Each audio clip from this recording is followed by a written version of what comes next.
Abram suas Bíblias no livro, de Josué, no capítulo 1. Eu vou ler só o verso 7 e 8.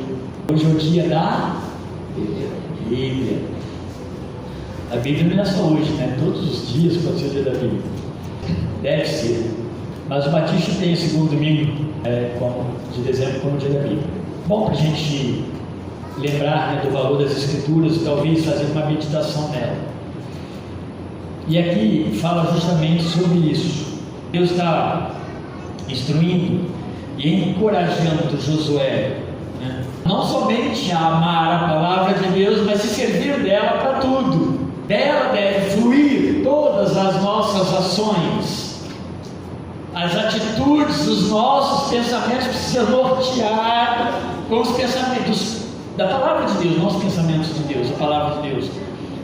As nossas ações, as nossas palavras. Pessoas que não leem muito a Bíblia, não se interessam, o seu palavreado é diferente, ele é identificado facilmente com uma linguagem diferente da linguagem cristã. Isso não é muito bom. E muitos crentes que às vezes se misturam com pessoas, mas o que eu estou dizendo misturar não é apenas conhecer ou liderar ou cuidar ou fazer parte por necessidade de grupos assim, mas é se envolver.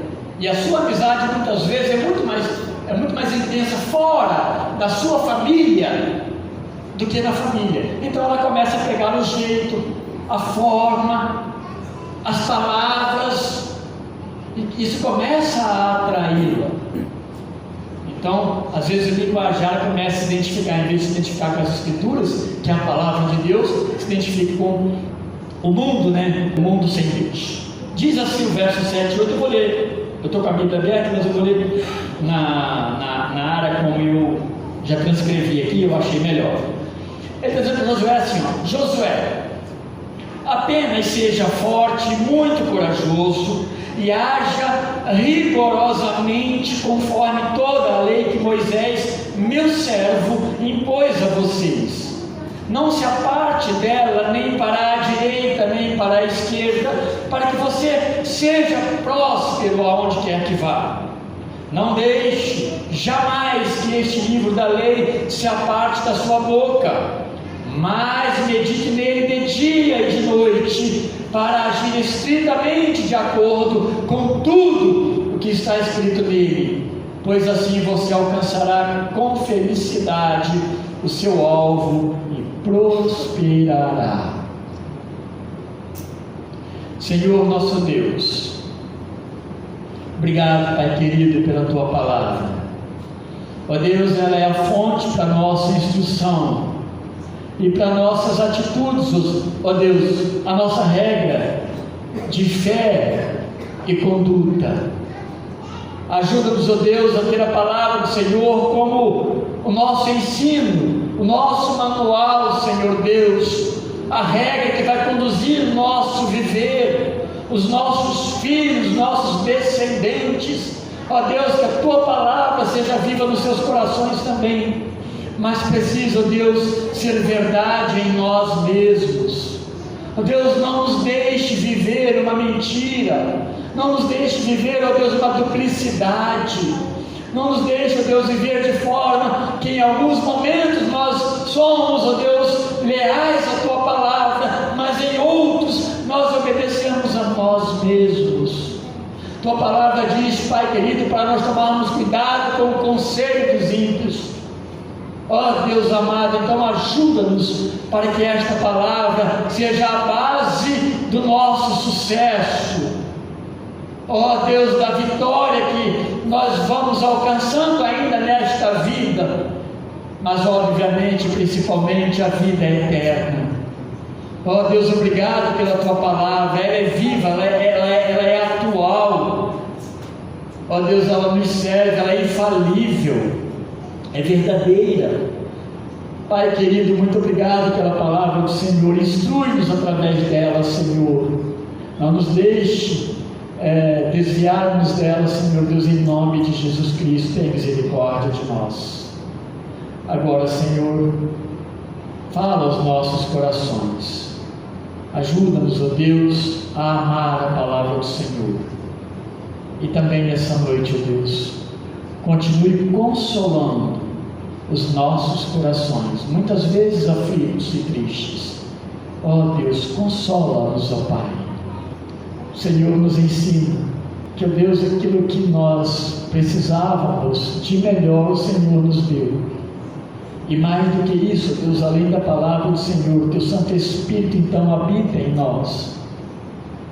E Ele, ó Deus, Ele intercede por nós diante do Senhor, naquilo que muitas vezes nós nem sabemos como fazer. E o Senhor, ó Deus, pelo Teu Santo Espírito, age favoravelmente em nós. Consola-nos, ó Deus, então, com as consolações do Senhor, para a glória do Senhor, em nome de Jesus. Amém. Meus irmãos, Josué, ele é instituído pelo próprio Deus para ser o substituto de Moisés. Isso foi feito com Moisés ainda vivo. Mas lá para trás, Deus vai falar com Moisés, né? Prepara Josué. E Josué, ele não largou dos pés de Moisés. Josué, o tempo todo, ele grudou em Moisés. Ele viu o que Deus fazia através de Moisés. E ele não fez isso por uma ambição egoísta, por um desejo de engrandecimento, mas ele percebeu que era bom o que Deus fazia por intermédio de Moisés, e ele começou a servir a Deus naturalmente. E Deus que sonda os corações, Deus sondou o coração de Josué, e Deus separa, elege Josué como aquele que substituiria Moisés. Meus irmãos, para nós que lemos essas histórias aqui na palavra de Deus, essas narrativas aqui, nós olhamos e nós imaginamos então uma história, e muitas vezes eu faço isso, nós damos uma floreada e fica tudo muito bonito, né? Aquela saída do Egito, aquele negócio passando pelo mar, aquele mar se abrindo, foram dias de terror, dias horríveis, dias difíceis, dias indesejáveis, dias de cansaço, dias de tristeza. É por isso que a gente tem que tomar cuidado para não romantizar, né, as histórias da palavra de Deus. Não, a gente consegue extrair a verdade, a profundeza delas. Então, liderar este povo reclamador, murmurador, num deserto, e vamos pensar agora, né, prolongados 40 anos, é muito difícil. Eu acho que eu não queria ser reeleito presidente daquela congregação. Eu ia passar a bola se Deus permitisse. Mas Josué se mostra um servo de Deus. Deus vai e o separa e anuncia para Moisés.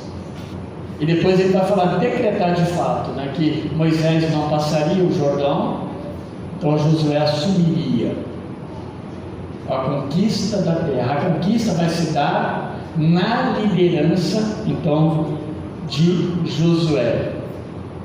Deus havia então, para Moisés, Deus havia dado a lei.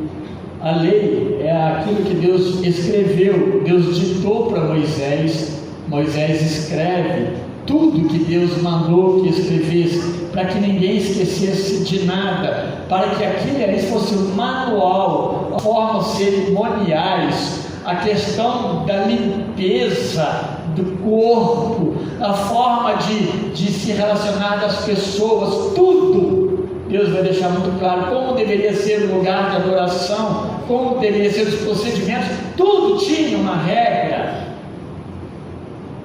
Eu acho interessante que nós não vivemos sob a égide do Antigo Testamento no aspecto de culto, é no Novo Testamento. Mas como nós nos nossos dias não gostamos de regras, não é verdade?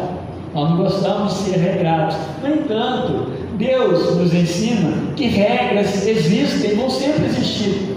Para o reino de Deus, são pessoas que obedecem regras. Deus tem uma infinidade de regras, mandamentos. Por exemplo, toda pessoa que é salva, ela crê em Jesus Cristo, para ela ser membro de uma igreja, ela precisa ser o que então, na sequência? Qual o ato físico, cerimonial, que a gente vê, visível, que precisa passar? Batismo. Batismo está na Bíblia.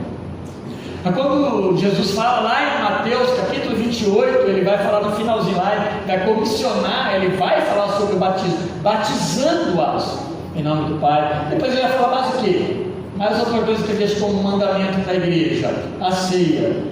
Eu li esses dias que a ceia, Bledsoe, ele fala no livro, separando aquele livro, estudando ele para juntar com outro material para a gente fazer um trabalho de eclesiologia aqui na igreja, logo após, possivelmente, o estudo que o Lucas vai nos trazer também sobre a história dos batistas, ou vice-versa, a gente vai ver, mas mais ou menos essa ordem. Ele fala que a ceia, pela natureza do sentido, do significado dela para a igreja, do mandamento de Deus, tudo que a ceia incorpora, ela traz de ensino, não seria de se assustar que ela fosse celebrada todo domingo pela igreja primitiva. Talvez pudesse ser por nós também, observando estritamente seu formato. E às vezes eu percebo, meus irmãos, que tanto faz, né? É dia de ceia ou não, se eu não vou, às vezes eu não sei qual o entendimento que há sobre a ceia. Isso é importante. Então Deus dá ensinos, Ele dá regras, Ele deu ensinos, Ele deu regra de conduta para Moisés, e Moisés vai orientar Israel a seguir, como única forma deles obterem sucesso.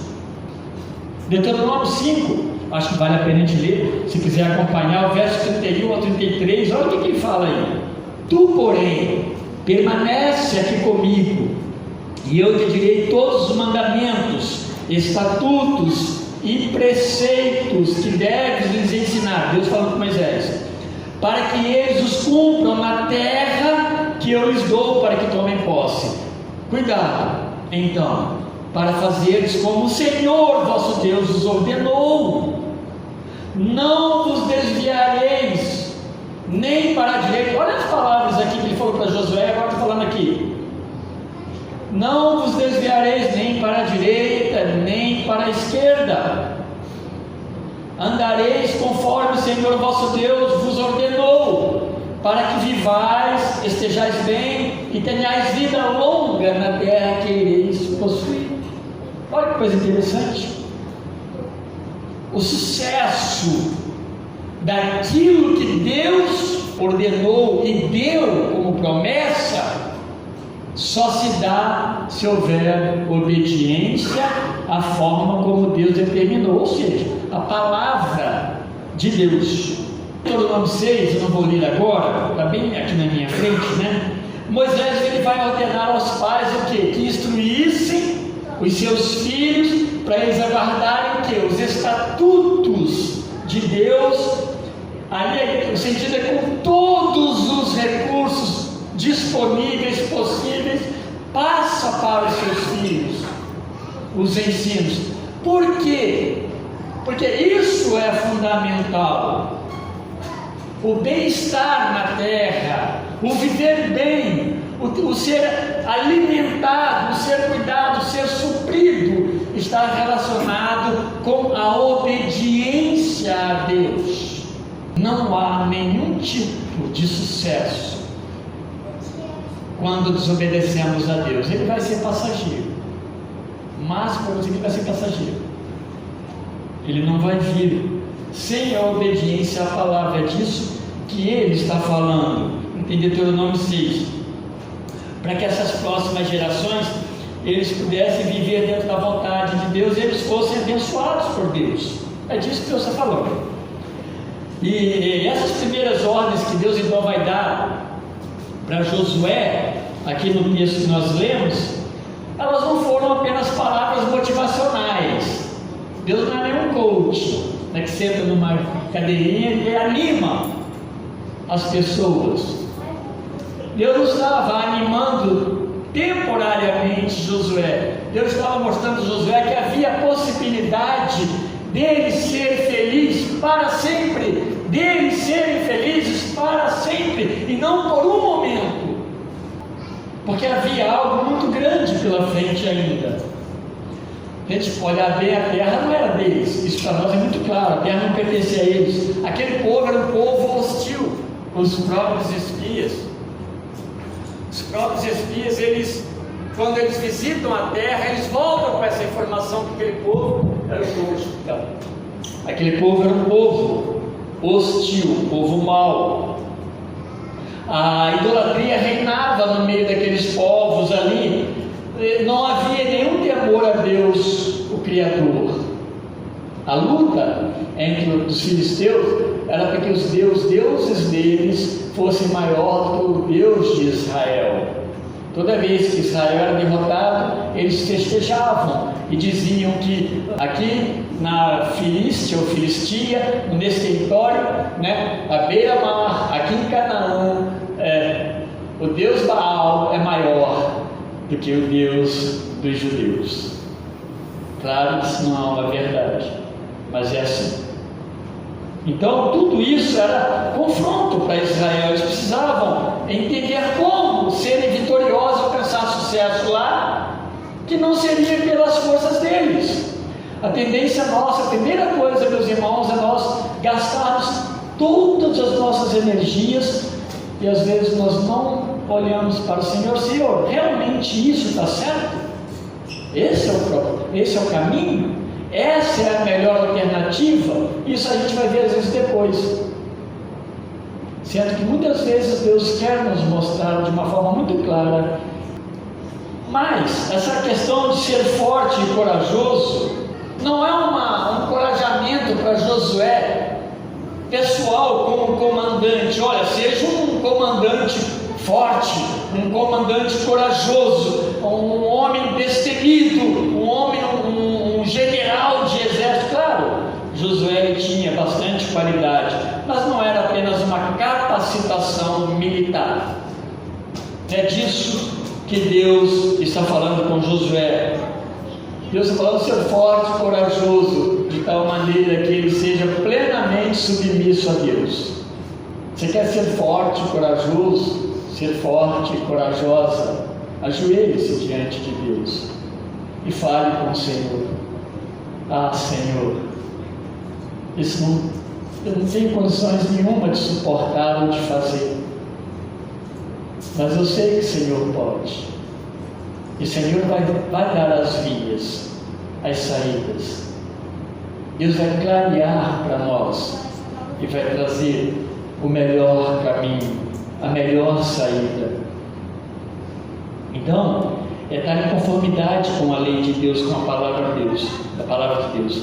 Aquela conquista de Josué, ela não dependia da sua capacitação militar, do seu treinamento militar. O que os judeus menos tinham era isso, era um preparo. Imagina lutar contra os filisteus, homens bons de armamentos, os que amolavam as armas de Israel, Isso mais adiante, isso é contado, que os judeus, quando precisavam afiar suas lanças, iam lá nos filisteus e eles afiavam, porque eles eram doutores nessas coisas.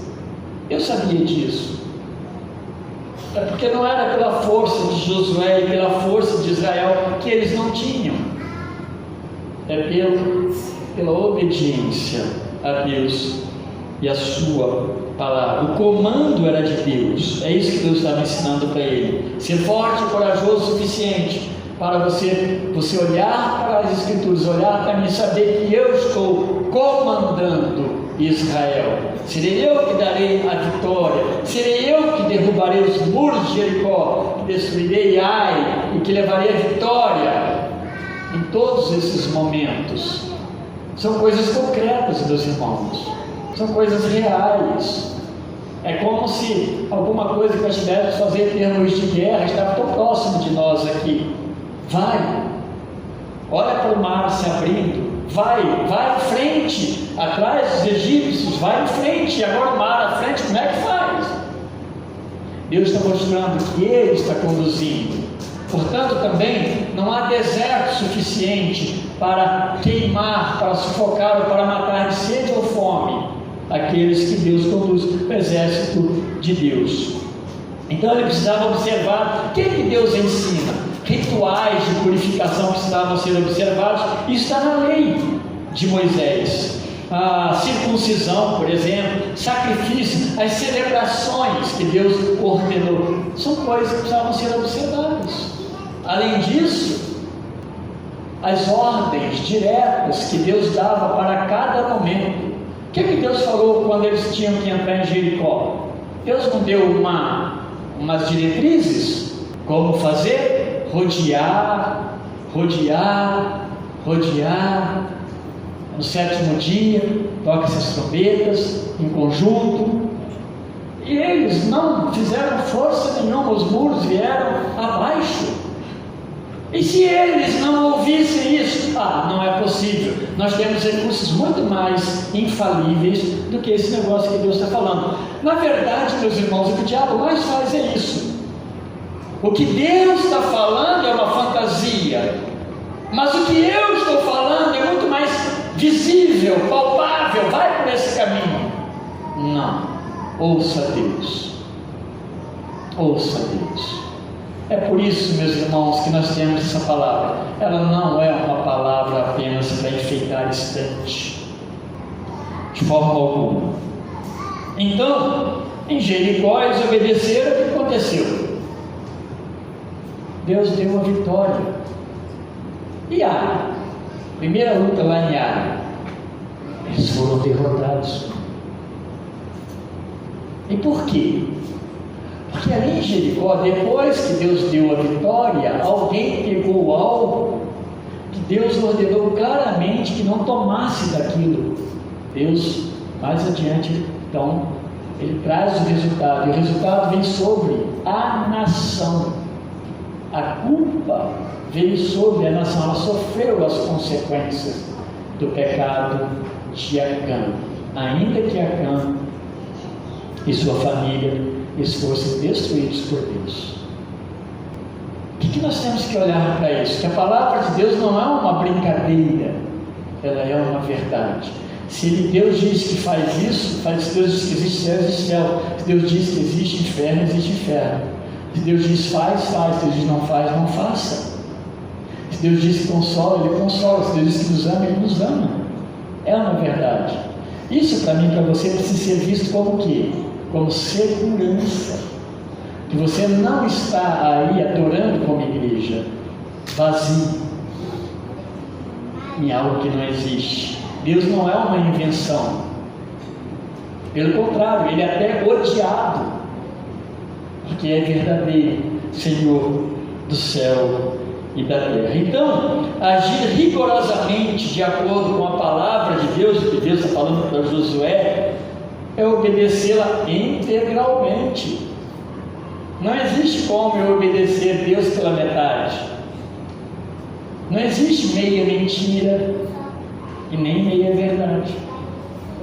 Nós precisamos, meus irmãos, ser cuidadosos com isso. Pensa na queda. Olha o tempo da queda, volta lá atrás. O que Deus falou para Adão antes da queda? Versos 16 e 17 de Gênesis 2 diz assim: e o Senhor Deus lhe deu esta ordem para Adão. Só tinha Adão. Eva ainda não estava criada, não tinha sido criada. De toda árvore do jardim, toda árvore, comerás livremente. Devia ter muita coisa lá. Não dá para imaginar, né?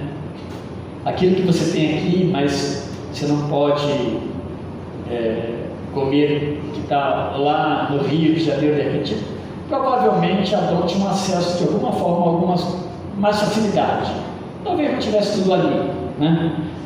Mas enfim, coma de tudo isso livremente, mas da árvore, aí vem a ordem, o mandamento. Mas da árvore do conhecimento do bem e do mal não comerás, porque no dia em que dela comer, certamente morrerás. Então essa foi a palavra de Deus para Adão, e não podia ser trocada. E ali naquela discussão, no capítulo 3 da queda, a gente percebe, né, que essa é a maneira como o ser humano ele é induzido ao pecado, porque vai mexendo naquilo que o seu coração deseja. O meu coração diz, meus irmãos, que eu ouço mais nesse pessoal que fabrica vídeos hoje, né, e vive disso, são mensagens assim: eu estou muito bem, muito feliz, normalmente viajando, né? Eu fiz o que meu coração mandou. Olha como é que eu estou vivendo. E aí, ele vira para você e fala: por que você não faz o mesmo? Nosso coração, porque a Bíblia diz sobre ele, é enganoso. Essa palavra de Deus, ela não pode ser mudada, ela não pode ser manipulada nem ajustada, não tem como. Adão não tinha como ter uma alternativa a não ser obedecer e ser feliz e alcançar e ter sucesso na sua empreitada de vida. Na pregação expositiva, eu estou falando agora do que nós aprendemos para pregar expositivamente. Diz lá, a gente aprende assim, que você tome cuidado na pregação da palavra, para que você não fique nem acima da palavra e também nem abaixo. Essa é a minha crise quando eu vou pregar, porque eu fico pensando nisso o tempo todo. Meu Deus! Então Deus tem que ter misericórdia, porque às vezes tem dificuldade de interpretar algumas coisas, de entender claramente, mas eu creio que Deus até nisso ele trabalha, para que a gente, meus irmãos, não comece a falar aquilo que Deus não está falando, para que nós não criemos dentro da igreja princípios, doutrinas que não existem na Bíblia. É uma criatividade. Eu começo a criar na igreja a minha imagem, a minha semelhança, com as minhas doutrinas, que eu reinterpretei das Escrituras. Isso é perigosíssimo. Há igrejas que elas têm aparentemente uma doutrina pesada, séria, mas errada, porque não é bíblica. A seriedade ou o rigor de uma doutrina dentro de uma igreja não significa que seja certo. Então isso é fora da linha, é perigoso. Por isso que Deus foi muito claro para Josué: nem para a direita, nem para a esquerda. É a obediência, então, à palavra de Deus, que ela vai trazer prosperidade, mas não os comandos humanos criados por nós mesmos, criados por pastores, muitas vezes líderes desobedientes, positivistas, motivacionais, que ele quer que a sua igreja, olha a expressão que eu estou usando, a sua igreja cresça a qualquer custo. Enquanto que hoje nós estávamos falando aqui de manhã, que a Bíblia fala de líderes, pluralidade de pastores na igreja. Eu poderia estar defendendo aqui o meu pão, o meu cantinho, resguardando os meus direitos, porque eu aprendi minha vida toda de um jeito. E aí você olha para a Bíblia, o que a Bíblia fala? Ah, pastores, por que isso? Porque pastores, um afia o outro. Pastores comprometidos com as Escrituras, um afia o outro. Os irmãos não pensem que nós não discutimos, positivamente falando, no nosso grupo, questões sérias, difíceis, que muitas vezes nós somos meio perdidos. Para entender à luz da Bíblia e até as nossas as decisões que trazemos para a igreja, porque isso ajuda. Imagina eu fazendo isso sozinho, ainda que eu pudesse contar com muitos irmãos, mas eu tenho a responsabilidade de ensinar. Nós temos. Então Deus sabe porque Ele faz as coisas conforme Ele faz, e sempre é certo, sempre é certo. O sucesso nesse texto, ele precisa ser compreendido dentro daquilo que Deus prometeu em aliança. Quando está falando de prosperidade na Bíblia, não está falando de prosperidade material, de comprar carro novo, de ter casa. Isso é muito bom, não é errado, deixa que seja honesto, mas não é o que muitos estão falando. Prosperidade é quando, em obediência a Deus, Deus te conduz de acordo com a vontade dEle, aqui dentro daquilo que Ele prometeu, dentro da sua aliança. Se nós pensarmos em nós, é conduzir o homem à salvação, a uma vida de regularidade, de serviço, e mais ainda a vida eterna. Enquanto que as pessoas estão apostando em ter, alcançar coisas e obter coisas, não é esse nível de prosperidade, está longe disso. Para Josué é aliança, pura aliança. O que Deus prometeu? Entrar na terra, vocês morarão na terra, serão cuidados por mim. Tudo atrelado a quê? Obediência à palavra de Deus. Em outras palavras, não merecemos alguma recompensa porque nós obedecemos a Deus, tá? Guarda disso. Ninguém aqui merece uma recompensinha porque é obediente a Deus ou porque é honesto. Não. Nós não merecemos, nós nunca merecemos nada. Essa é outra coisa que nós aprendemos, eu aprendi minha vida toda, né? Que a minha bondade, havia bondade em mim. Aliás, existe um hino que foi corrigido, que canta que em nós havia algum ponto de bondade. Não havia, porque a Bíblia diz que não havia. Esse é o grande problema, e por isso éramos condenados. Aí Deus nos amou e nos salvou, nos libertou dessa condenação. Então nós não merecemos nenhuma recompensa por causa disso. Talvez a melhor maneira de compreender esse tipo de recompensa, olha só, é entender o que podemos perder se nós desobedecermos. Se você falar assim, como que eu compreendo esse negócio da recompensa por obediência? Pensa o contrário. O que você perde se você desobedecer? Talvez vai te ajudar bastante, vai nos ajudar a compreender isso. A outra ordem é não apartar da boca dele o livro da lei, que é aquilo que ele tinha dado por Deus, as Escrituras, o ensino de Deus, a palavra de Deus na formação de um povo com o qual Deus fez pacto. Ora, se Deus, Senhor, fez pacto com esse povo, aliança, Deus também deu instrução para esse povo de como ele deve viver, porque Deus é santo, não havia como se aproximar. Então Deus santifica o homem, e por isso Deus dá uma boa palavra e ensina esse homem. Não se apartar da boca é enfatizar, a ideia é enfatizar alguma coisa.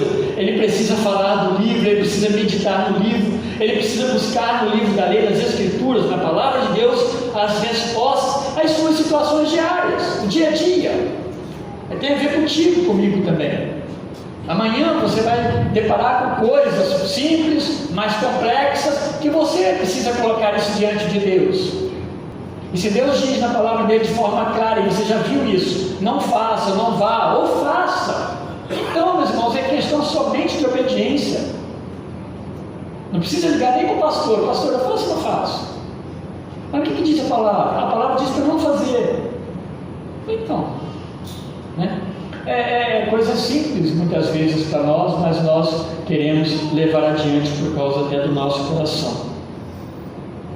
E essa ideia de meditar que Deus fala para Josué é que Josué devia se compreender nesse sentido do que Deus está falando. Sabe quando você ouve Deus, mas você não está entendendo? Procura entender por que Deus está falando o que Ele está falando. Por que Ele está falando comigo isso dessa forma? É com você, é procurar isso, é meditar, trazer sentido para a sua vida, para a sua própria vida. É interessante, meus irmãos, que todos os seres humanos, todo mundo tem direito de ler a Bíblia, mas todos os crentes precisam meditar na Bíblia.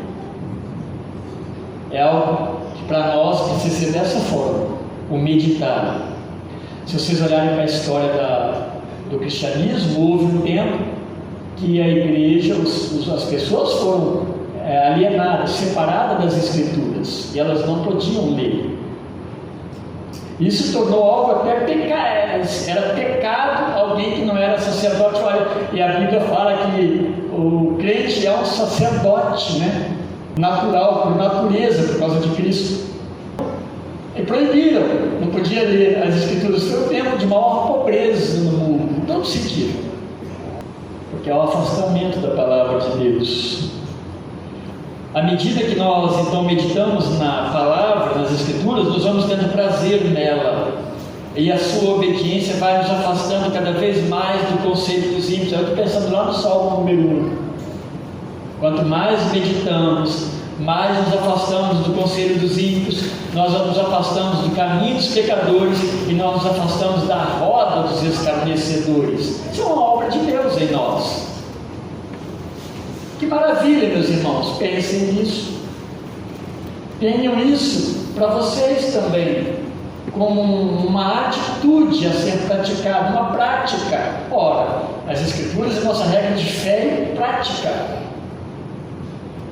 Não podemos fazer o contrário. no Salmo, verso 2, diz que na sua lei tem prazer, medita, né? Dia e noite, na lei de Deus. Por isso que Deus assevera a Josué que meditar na lei do Senhor permitirá que ele haja de forma estrita. Ele usa a expressão estritamente de acordo com tudo que está nela escrito. Meditar leva-nos a fazer conforme está escrito na palavra de Deus. Era nosso manual. Lembra que Jesus falou para os saduceus lá em Mateus 22? Ele falou para eles assim: vocês erram por não conhecerem as Escrituras e nem o poder de Deus. E olha que o erro deles era um erro terrível. Está lá em Mateus 22, 29, essa expressão de Jesus Cristo. Como líder, eles errando nas Escrituras, quem vai errar também? Possivelmente os seus seguidores. Por isso que aqueles que ensinam precisam estar preparados para ensinar. Precisam estudar bem a palavra de Deus. A lei de Moisés, lá no Velho Testamento, ela diz que todo rei, eu acho que muito importante, ao assumir o trono, deveria copiar essa lei, né, a lei que seria os 5 primeiros livros das Escrituras, né? Eles deveriam copiar essa lei e proceder conforme ela. Mas não havia rei ainda. Isso vai acontecer alguns séculos depois. Mas quando houver rei, ele precisa copiar essa lei e colocar diante dele como regra para ele conduzir a nação. E aí você vai ver o erro de muitos que não fizeram assim e levou a nação à destruição. Israel depois foi para o cativeiro. Mas no meio de tudo isso aí nós encontramos Josias, a grande reforma. E como aconteceu a reforma no reino de Josias? Ele mandou limpar o templo, organiza o templo está todo sujo, está tudo quebrado, abandonado, cheio de coisas de idolatria. Josias tinha boas intenções, ele foi bem educado na palavra de Deus, embora o que vai acontecer quando eles limpam, eles encontram a lei do Senhor. Eles encontram lá os originais das Escrituras, cópias dos originais. E ele começa a ler, e aquilo começa a mexer com o coração dele. Nossa, nós estamos longe de tudo isso aqui. E ele promove um grande avivamento em Israel. Foi o último avivamento, e que Deus não voltou mais atrás, apenas poupou Josias do seu tempo, mas levou a cabo o juízo sobre Judá. Mas a palavra de Deus, ela produz isso em nossas vidas. A base então para Josué chegar ao fim e chegar bem, né? Com base a chegar na sua missão, seria então a obediência à palavra de Deus. É isso que Deus está falando aqui. Então, meus irmãos, eu concluindo aproveitando esse texto de Josué, essa mesma escritura que Deus fala para Josué, que para ele conseguir cumprir o que a aliança que Deus fez com eles, Deus estaria conduzindo tudo, mas cabia a ele ser obediente. E esse é o ponto mais difícil nas nossas vidas: obedecer. Quem tem bebê, quem tem criança, sabe o que eu estou falando. Nós adultos somos assim também. Mas as crianças, elas percebem rápido esse problema que nós trazemos desde a concepção, que é o pecado. Precisa ser ensinado e ser educado, não mostrar que é desobediência, que é pecado. Então talvez, meus irmãos, nós precisamos orar para que Deus trabalhe o desejo de ouvir e obedecer a palavra dele. A palavra de Deus, ela é maravilhosa. Ela não apenas aponta o pecado, mas ela também mostra a solução para o pecado, que é Cristo Jesus. Ela traz que as Escrituras mostram que Jesus pode nos salvar, que há vida eterna, que há alegria para aqueles que servem a Deus, que nós somos bem-aventurados, que nós somos cuidados por Deus em toda a nossa vida, que nós somos sustentados pelo Senhor em todo o tempo, todo o nosso sofrimento, nas nossas angústias. Deus nos consola. Aquilo que diz em Colossenses capítulo 1, verso 17, Cristo, Ele é esse provedor em todas as coisas. Ele provê sobre as nossas necessidades, Ele trabalha nos sustentando. Então não é um Deus alheio, que talvez até tenha misericórdia de nós, nos salve, mas nos entrega nesta vida de qualquer maneira. Não, de forma alguma, não é esse Deus. Ele cuida dos nossos corações, Ele nos consola, Ele nos protege, Ele nos supre nas nossas necessidades. Muitas vezes, quando nós olhamos algumas faltas e podemos ser tentados a olhar para Deus, Senhor, onde o Senhor está, nessa minha falta, nesse infortúnio, nessa enfermidade, onde o Senhor está? Onde o Senhor está? Deus está sempre no mesmo lugar, meus irmãos. E Ele preparou uma eternidade. E ontem terminei até falando sobre isso, não foi proposital agora, mas lá pregando, eu estava terminando falando sobre isso, porque a ideia era divergências. Falando, olha, Deus que nos criou, Ele não nos abandonou. Há uma segurança em nós e para nós, em Cristo Jesus. E isso tudo é passageiro. Mas Apocalipse diz que na nova vida não haverá dor, choro, tristeza, lamento, perdas, sofrimentos. A lista é enorme, porque seremos nova criatura, transformados pelo poder de Deus para um novo céu e uma nova terra. Esse é o consolo supremo de Deus para os seus filhos. Que isso nos console, meus irmãos, que isso nos dê segurança e renove as nossas forças, que nos traga alegria suficiente. Deus abençoe todos os irmãos.